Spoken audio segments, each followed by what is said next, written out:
నమస్తే రమగారు. నమస్తే. రమగారు, అపూర్వ చింతామణి నెక్స్ట్ భాగం. సరే, ఎక్కడ దాకా వచ్చాం? సుధాకరుణ్ణి సైనికులు పట్టుకున్నారు. నీకు ఉరిశిక్ష వేసాం పద, నేను వధ్యస్థానానికి తీసుకెళ్తున్నామన్నారు. తెల్లబోయాడు, నాకెందుకు ఉరిశిక్ష వేస్తారయ్యా, అసలు నేనెవరు, నువ్వెవరైతే మాకెందుకు, నీకు ఉరిశిక్ష వేశారు అంతే, ఇక రెండోది లేదు. తెల్లబోయాడు, ఏం చేయాలి? ఇక దండం పెట్టుకోవడం మొదలు పెట్టాడు. ఇప్పుడు ఇతనికి మొట్టమొదట ఒక ముని ఒక మంత్రం చెప్పాడు, మృత్యుంజయమునయే నమః. అది చదువుకోవటం మొదలు పెట్టాడు. ఏమిటో పెద్ద బ్రహ్మాండంగా వినాయకుడికి పూజ చేశాను, బోళ్ళంత తంటాలు పడి వస్తే ఏదో ఆ రాజును చూస్తాం, కథ తెలుసుకుంటా ఉంటే కథ లేదు, కాకరకాయ లేదు, ప్రశ్న సంగతి పీడ పోయి నేను దొరికిపోయాను, ఏమిట్రా వీళ్ళకి అని ఆ మృత్యుంజయమునయే నమః అనుకోవటం మొదలు పెట్టాడు. సరే, తీసుకెళ్ళాక వధ్యస్థానం అంతా ఊరి అంతా ఎలా ఉంది, చాలా మంది మరణించిన గుర్తులు కనపడుతున్నాయి అక్కడ. బాబు, చంపేసే ముందు ఆఖరి కోరిక తీరుస్తాం, ఇది మా రాజ్యం కట్టుబాటు, నీ లాస్ట్ ఇదేమిటి విష్ చెప్పమన్నారు. చెప్పమనేసరికి ఆలోచించుకున్నాడు. ఈ దేశపు రాజుగారిని చూడాలి, అదే నా ఆఖరి కోరిక అన్నాడు. అనేసరికి వీళ్ళ మొహాలు ఒకళ్ళు చూసుకున్నారు, తలారులంతా. ఏం చేద్దాం ఆఖరి కోరికైతే తీర్చాలి, అంతేగా. ఇప్పుడు ఒకవేళ కనుక మనం సరేలే వీడిలాగా అంటాడు, వీడెవడో మనకు తెలియదని ఉరి తీసితే రేపొద్దున రాజుగారు ఏరా నేను ఉరి తీసిన వాడు ఆఖరి కోరిక ఏమిటి అని అడిగాడు అనుకో, వాడు మిమ్మల్ని చూస్తానన్నాడండి అని చెప్పామనుకో, నేను ఎందుకు తేలేదని మనందరినీ తీస్తాడు రా ఉరి, కాబట్టి ముందు ఇతన్ని తీసుకెళ్ళి రాజుకు చూపిద్దాం. సరే, మధ్యలో ఒక సైనికుడు అన్నాడు, ఉండండి నేను కనుక్కొని చెప్తాను, రాజుగారి దగ్గరికి వెళ్తాను. వాడు గుర్రం వేసుకుని వెళ్ళిపోయాడు. రాజ్యసభకి వెళ్ళి నేను రాజుగారిని చూస్తానంటున్నాడండి. అతను వృద్ధుడు కాదు, కుర్రాడు, బాగా చిన్నవాడు, అంటే 30 ఏళ్ల వాడు కాదు, 20 ఏళ్ల వయసుగానే ఉన్నాడు. కొద్దిగా కండలు తీరిన శరీరం, వాడికి కాస్త కత్తికి తిప్పడం వచ్చిన వాడిలాగా కనపడుతుంది. అంటే కొత్తగా వేసిన వేషమే, సన్యాసి వేషం, కానీ వాడు సన్యాసిగా కనపట్టాల, ఎక్కడ మొహం వాడినట్టు అలాంటివైతే గుర్తులు కనిపించట్లేదు. సన్యాసులు ఉండగానే ఒక లక్షణం ఉండాలి, అది లేదు. పైగా వీడు ప్రౌఢ వయసు కూడా 30, 35, 40 వాడు కాదు, జస్ట్ 25, 24 ఉంటాయి అంతే. అనగానే సరే అదేమిటో చూద్దాం, యువ సన్యాసిని చూద్దాం అనుకున్నారు. రాజుగారు అన్నాడు, సరే వాడిని నా ముందు ప్రవేశపెట్టండి అన్నాడు. తీసుకొచ్చారు. ఎవరో ఇవ్వన్నాడు. నువ్వేనా రాజువే అని అడిగాడు సుధాకర్. నేనే రాజుని అన్నాడు ఆయన. నీకు బుద్ధుందా అని అడిగాడు. నీకు బుద్ధుందా, నువ్వేం రాజువి, నీ దేశంలోకి ఒక పరదేశి అడుగు పెట్టంగానే వాడిని ఉరిదీయమని ఎందుకు చెప్పావు నువ్వు? కనీసం ఒకడిని ఉరిదీయటానికో ఇంకొకటి మెండరకటానికో తీసుకెళ్తే వాడి నేరం ఇది విచారణ ఉండద్దు. ఇదేం రాజ్యం, దొంగల దారిలాగా ఎవడో కనబడ్డాడు రోడ్డు, నిన్ను ఉరిదీసామంటే ఎవరు నన్ను ఉరిదీస్తారు? ఎందుకు ఉరిదీస్తారు? ఎందుకు, నేనేం చేశానని, నా నేరం ఏమిటి, నిరూపణ లేదు, ఏమి సాక్ష్యాలు లేవు, ఆధారాలు లేవు, రోడ్డు మీద కనపడమని రోడ్డు మీదే ఉరిదీస్తామని తీసుకెళ్ళిపోవటం ఏం పద్ధతి, ఇదేం రాజ్యం, నీ పద్ధతి బాగుండలేదు. ఇలాంటి దుర్మార్గమైన పద్ధతి ఉన్న రాజు ఎవడో చచ్చే లోపల తెలుసుకోవాలని నిన్ను చూద్దాం అనుకున్నాను అన్నాడు. అనేసరికల్లా ఈయన అన్నాడు, నాయన నువ్వు తెలివిగా మాట్లాడుతున్నావు, మేము సన్యాసులకు ఎగనెస్ట్, సన్యాసి అనేవాడు వస్తే కుదరదు మాకు, అందుకని చంపేస్తారా? అందుకు చంపేస్తాం మేము. సన్యాసి తోటి వచ్చిన తిప్పలు అట్లా ఇట్లా కాదు, మాకు వచ్చింది, అందుకని ఎవడొచ్చినా సరే చంపేస్తాం. సరే, సన్యాసి అంటే ప్రతివాడు సన్యాసి ఎందుకు అవుతాడు? నేను సన్యాసిని కాదని క్షణంలో ప్రూవ్ చేస్తాను. ఏది ప్రూవ్ చేయన్నారు? సంకలించి సంచి తీశాడు, సంచి తగిలించుకున్నాడు, సంచిలోంచి 2 బట్టలు తీసి చూపించాడు. ఒకటేమో పంచ, దాని చక్కగా జరి అంచుండి జరి పంతన ఉండి నైస్గా ఖరీదైన బట్ట, రాజవంశస్థులు వేసుకునే వస్త్రం. అక్కడి నుంచి చొక్కా. ఆ చొక్కాలు ఎవరు వేసుకుంటారు? మంచి యువకంగా ఉండేవాళ్ళు, 20-25 ఏళ్ల పిల్లలు వేసుకునే వస్త్రం, ఓ పిడిబాకు. ఇవెక్కడివి నీకు, ఎవరివి అన్నారు. నావేనన్నాడు. నావే, ఈ బట్టలు నావి, నేను ఈ వస్త్రాల్లో రావాల్సిన వాడిని. దారిలో కనపడిన ఒక ముని దారి దోపిడీ వాళ్ళు ఉంటారు, నీ వస్త్రాలు చూస్తే నిన్ను పట్టుకుంటారు, నువ్వు సన్యాసి వేషధారణలో వెళ్ళు, సులువుగా వెళ్ళిపోతామని సలహా చెప్తే ఆయన ఇచ్చిన వస్త్రం కట్టుకొచ్చాను నేను. ఇప్పుడు నన్ను ఏ సాక్ష్యము లేకుండానే నువ్వు ఉరి తీస్తావు. ఏమిటి, బట్టలతోటే నా ఉరి? బట్టలు చూస్తే చేస్తారా, ప్రాణం తీసేస్తారా? అనగానే అయ్యో ఎంత పని జరిగిందని ఆయన ముందు కట్లు పడితేయండి కట్లు పదిశారు. ఈ వస్త్రాలు ధరించమంటే కాషాయ వస్త్రం వదిలిపెట్టి ఆ బట్టలు వేసుకుని చూపించాడు. చూస్తే ఆ బట్టలు వాడి కరెక్ట్ గా అతని బట్టలు అతనికి కొలిచినట్టే ఉంటాయి కదా. రాజుగారు రాసి, అయ్యో రాజవర్చస్సు ఉట్టిపడుతోంది నాయన, పొరపాటు జరిగింది, మాకు ఇక్కడ వచ్చిన ఒక సమస్య వల్ల మా రాజ్యంలో మేము ఇది పెట్టుకున్నాము, ఎవరు నువ్వు అని అడిగారు. ఈ అబ్బాయి మెల్లిగా తన కథ చెప్పాడు. ఇలా ఇలా జరిగింది, నేను భేతాళముని చెప్పిన దారి ప్రకారం వచ్చాను. 2-3 రోజుల నుంచి వెతికి మొత్తానికి రజత నగరానికి చేరాను. మా రాజ్యంలో ఇలా జరిగింది. మరుద్వతి నగరం మా మేనత్త గారి ఊరు, మా మేనత్త కూతురు. అక్కడ ఒక యోగి చేరాడు. అతను చాలామంది యువకుల్ని అంటే రాజకుమారులని రాణి అంటే అమ్మాయి యువరాణి యొక్క కత్తికి ఎర్రజేసే ఒక ప్రోగ్రాం ఏర్పరిచాడు. 3 ప్రశ్నలు అడుగుతాడు. 2 ప్రశ్నలకు సమాధానాలు తీసుకున్నా. 3వ ప్రశ్న కోసం వచ్చాను. సరే, ఏమిటి 3వ ప్రశ్న? యువరాణి పెళ్లి సందళ్లలో కలిసి ఆలయం ఏర్పరిచి ఆలయ పాలకులుగా ఉండి రాజుగారిని అతని కుమారులని మోసం చేసి సింహాసనం కైవసం చేసుకోదలుచుకున్న ముని ఎవరు, యోగి ఎవరు, ఇప్పుడు వాళ్ళ పరిస్థితి ఏమిటి అనేసరికల్లా చాని లేచాడు రాజుగారు. వాడు మీకు ఎక్కడ కనిపించాడు అంటే ఈ కథ అంతా జరిగింది ఇక్కడే ఈ ఊళ్ళోనే అనేసరికల్లా ఆ వ్యక్తే ఇప్పుడు ఈ చింతామణిని పట్టుకున్నాడని, అక్కడ ఇలాంటి ఒక మారణ హోమం జరుగుతోందని చెప్పాడు అబ్బాయి. చెప్పేసరికల్లా నాయన, నీ సన్యాసి వేషంలో ఉన్న నిన్ను చంపేద్దాం అనుకోవడానికి కారణం వీడే. ఈ యోగి వల్లే ఇలాంటి సమస్య వచ్చింది మాకు అని. ఈ రాజుగారి పేరు హరిచందన వర్మ. ఈయనకి 2 కొడుకులు, ఒక కూతురు ఉన్నారు. రాజకుమారులు 2 పెద్దవాళ్ళు, పిల్ల చిన్నది. పిల్లకి పెళ్లి సంబంధం కుదుర్చుకున్నారు. తన బావగారైన హేమనగరం, దీనికి దగ్గరలో ఉన్న హేమనగరంలో రాజుగారికి యశోవర్మ గారి అబ్బాయికి ఇచ్చి పెళ్లి కుదుర్చుకున్నారు. పిల్ల పెళ్లి అంటే మేనబాబే పెళ్లి, కాకపోతే ఆ రాజ్యం జనం అంతా వస్తారా, తండోపతండాలుగా ఆయన స్నేహితులు, ఆయన చుట్టాలు, ఈయన చుట్టాలని అందరినీ పిలుచుకున్నారు పిల్ల పెళ్లికి.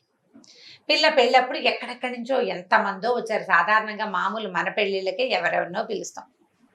రాజులంటే వాళ్ళ ఫ్రెండ్స్, వాళ్ళ తాలూకు పరిజనం తాలూకు చుట్టాలు, ఆ ఊళ్ళో ఉన్న జనం, ఈ ఊళ్ళో ఉన్న జనం, ఋషులు, మునులు, యోగులు, స్వామీజీలు ఎంతమంది వస్తారో.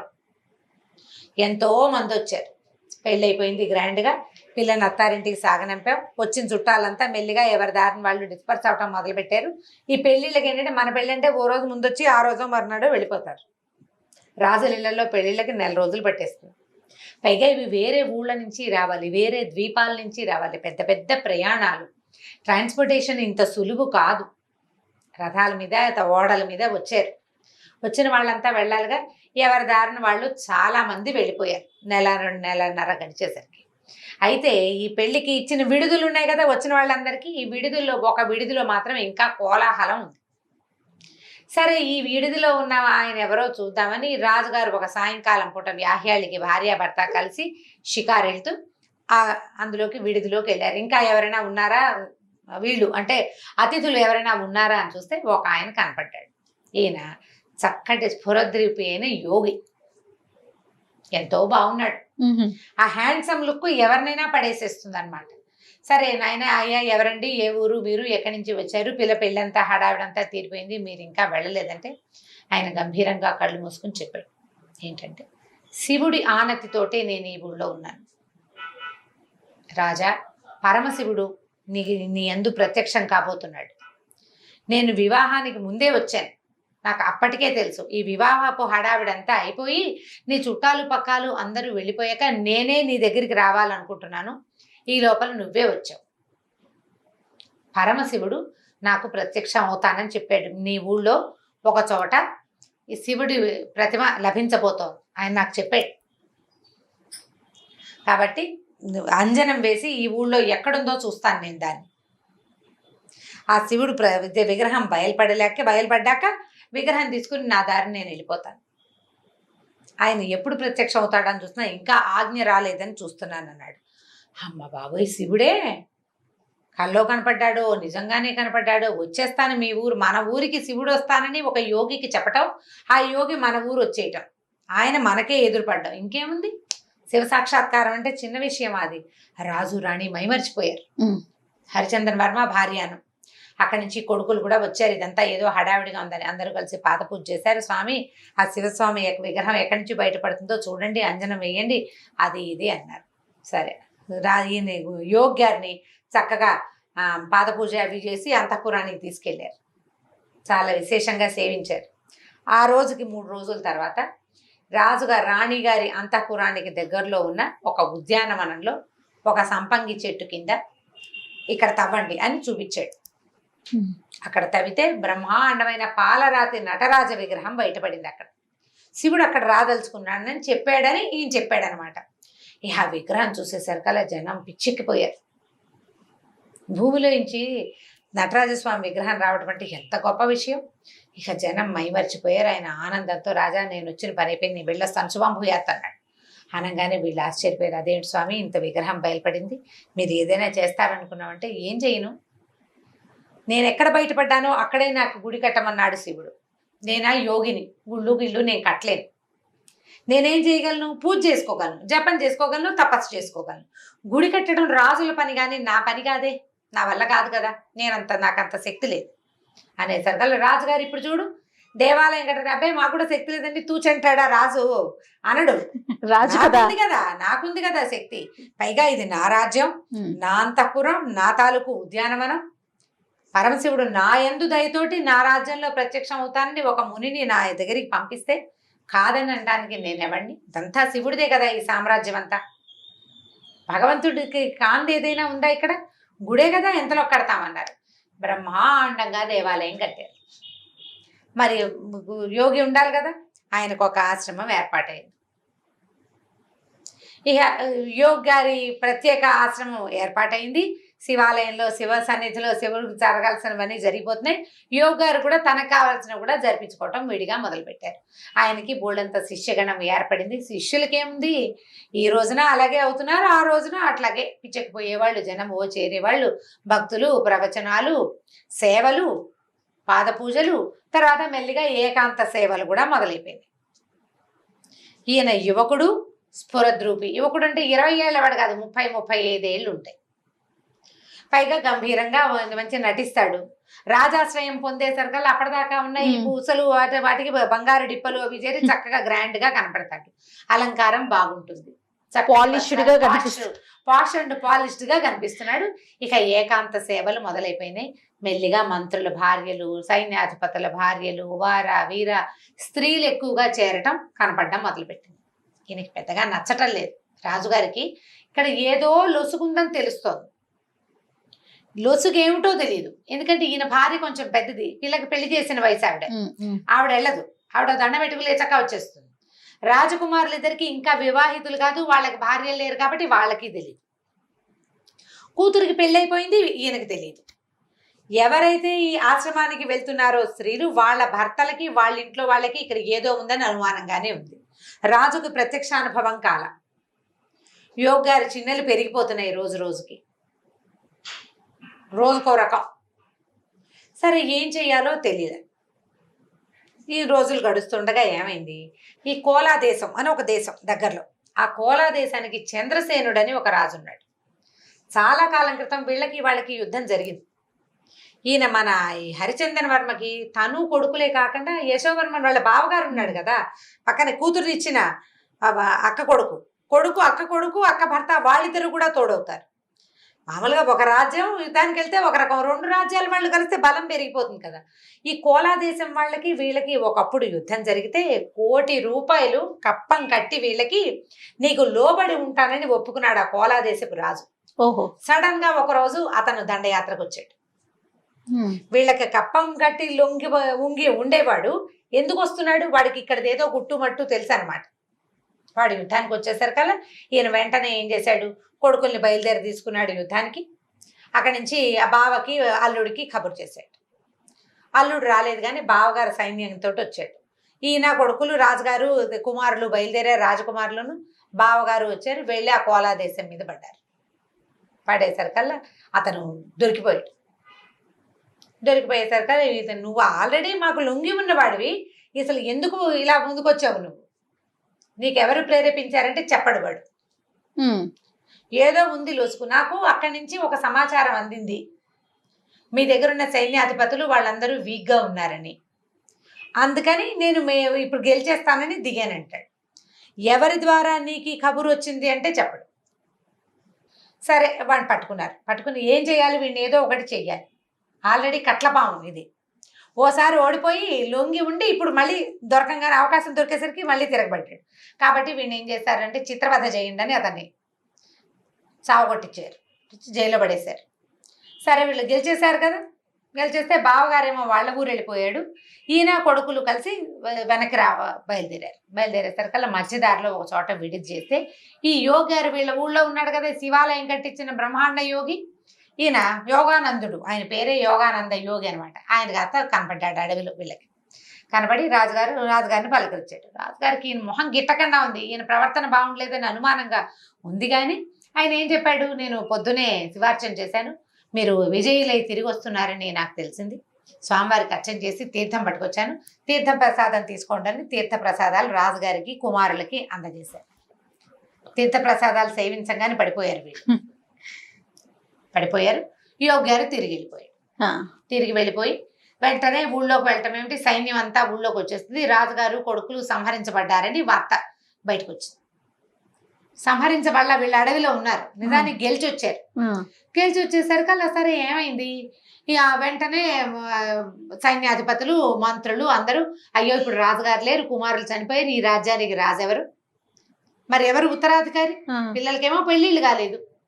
ఈ లోపల ఏమైంది, ఈ హేమనగరానికి వెళ్ళిపోయాడు కదా ఈయన బావగారు, ఆయన ఇంటికి వెళ్ళి ఏం చేశాడంటే కోడలికి చెప్పాడు, యుద్ధం పరిసమాప్తం అయిపోయింది, కోలానగరం వాడు ఏదో వాడికి అందిన వార్తతో తిరగబడ్డాడు, వాడికి అంత శక్తి ఏం లేదు, మీ నాన్న అన్నయ్యలు 2-3 ఊరు వెళ్ళిపోయారు అని చెప్పాడు. చెప్పేసరికల్లా ఆ అమ్మాయి ఏం చేసింది, తన దగ్గర కొన్ని పావురాలు ఉంటాయి ఆ అమ్మాయి దగ్గర,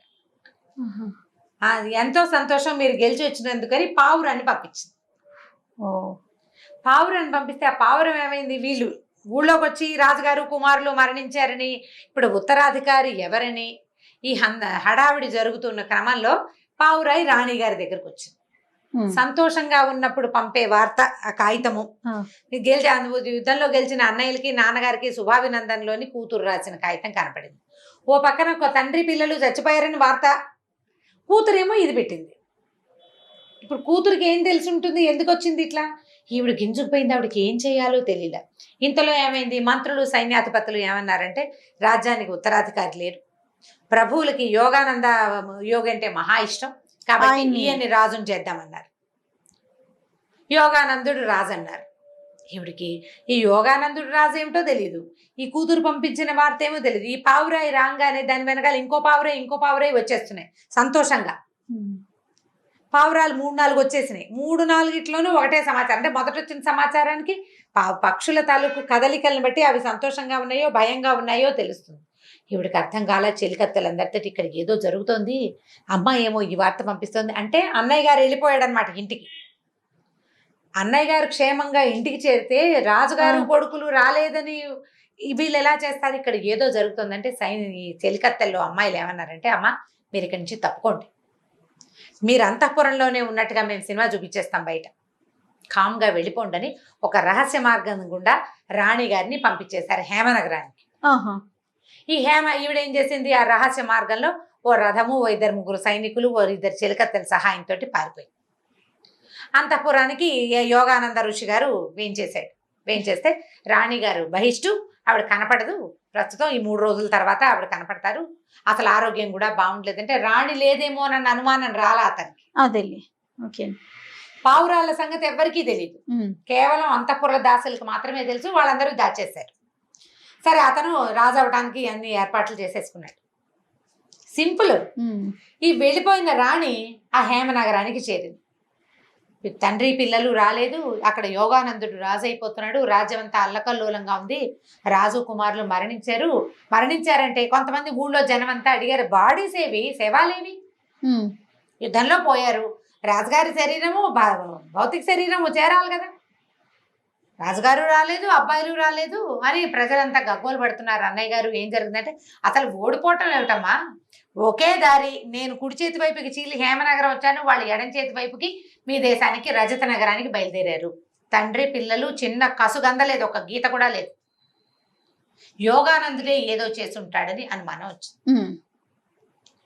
ఎక్కడ వెతకాలి, ఏం చేసి ఉండొచ్చు, దాంతో వాళ్ళ గుంతాలు పడుతున్నారు. ఈ 1 రోజు గడిచేసరిగా ఆవిడ ఏడవటం మొదలుపెట్టింది. 3 రోజులకి అక్కడ టైం పెట్టి వచ్చాను, ఏదో ఒకటి చెయ్యకపోతే నా భర్త పిల్లలు ఏమైపోయారో, రాజ్యం వాడి చేతిలోకి వెళ్ళిపోయింది అని ఆవిడ దుఃఖించేసరికి ఆయన అన్నాడు, నేను వెతికిస్తాను, నువ్వు కంగారు పడద్దని చెప్పి, ఎక్కడ ఏ దారి దగ్గర వీళ్ళిద్దరు 2 రాజ్యాలు చీల్తాయో అక్కడి నుంచి వేటాడడం మొదలు పెట్టారు. మొత్తం అంగుళం అంగుళం వెతకడం మొదలు పెట్టారు. కథ కంచికి మనం ఇంటికి. ఇక్కడ కాపీ వచ్చే భాగంలో తర్వాత కథ తెలుసుకుందాం. తప్పకుండా. నమస్తే. నమస్తే. ఇక ఈ వీడియో కనుక మీకు నచ్చినట్లయితే లైక్ చేయండి, షేర్ చేయండి. మరిన్ని వీడియోస్ కోసం మా ఛానల్ని సబ్స్క్రైబ్ చేసుకోండి.